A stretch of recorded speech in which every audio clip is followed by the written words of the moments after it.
Today's Midday Kentucky Cooking segment brought to you by Creative Kitchen and Bath, where you will always cook in style.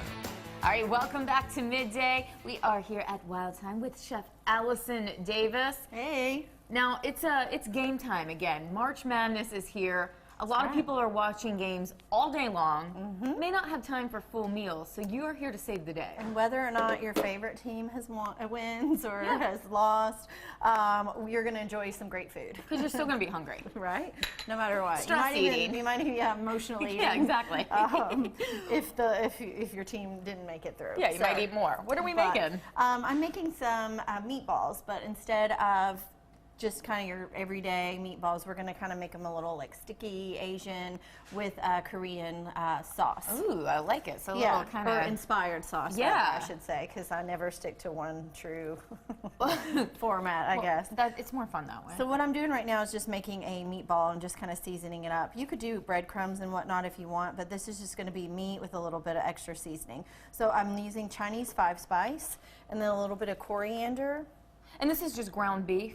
Just Okay. ground beef. This is actually local Kentucky ground beef from Critchfield's. Which may bring you a little more extra luck for the cats, right? Right, exactly.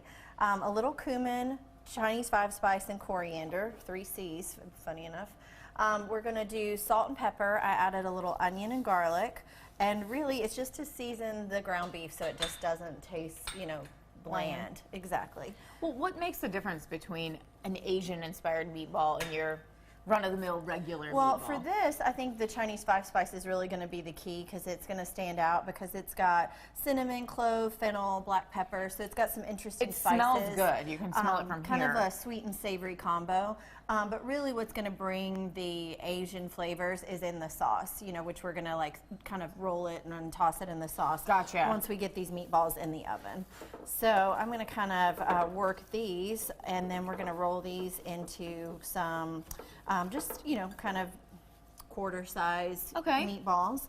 And then these are going to go into the oven and just kind of brown and cook for roughly, I would say, 15 minutes. So we cook them before any sauce. You remember who you're talking to. Yeah. Before any sauces are put on. Exactly. No, because the sauce is going to have a lot of more sugars in it. So it will like caramelize and brown and sometimes blister too much. Now I see. So yeah, by adding these in and kind of cooking them up ahead of time, they'll be perfectly cooked, ready to go, and then you can kind of throw them in that sauce when you're ready to serve. So 10 to 15 minutes. How do we know they're ready when we're looking in the oven? Okay, so the one thing to look at is that they're going to be nice and brown on the outside, but you want to test one for sure. You can use a thermometer or a digital thermometer to kind of give you the inside temperature, and I'd be going for about 150, 145 on these. But if you want, my go-to is I'm always going to taste it to make sure it tastes right. We like so that. I just cut into one, make sure it's good to go, and if they're all the same size, which is the key, then it should be good to go. And it's for everybody's sake. Yeah, so I'm going to finish these up. We're going to get these in the oven, and then we're going to talk about the sauce. Perfect. Okay, Allison, so these have cooked 10 to 15 minutes. Yep. Now we're just... They're nice and brown. They smell amazing. We still got to do this sauce, though. So while you're just kind of putting those on the plate, I'm going to work on our little sauce. We're going to have some soy sauce. Again, all of these are like Asian staples. So you can imagine when they all come together, they're going to taste like a delicious Asian sauce. You can smell the difference in these meatballs than in regular meatballs. For sure. Yeah, the Chinese 5-spice is amazing. All right, so we have soy sauce. We've got some sesame oil. We have a little bit of lime juice. And really, it's all about balance, okay? So balance of flavors. So I've got a bit of lime juice, a bit of orange juice, which I think is going to be perfect with this. I love that you use citrus and so much. And then Hoisin. We're going to use Hoisin, which is going to help thicken it as well, which is a Korean barbecue sauce, okay? So this is going to add a nice little bit of sweetness. I, of course, love heat. Everybody knows it. A little Sriracha, as much as you like. And then I have a little sweet chili sauce that's also going to help with that kind of consistency because it's got a bit of cornstarch in it. So you just add a nice pour of that. You know what? A nice bit of everything.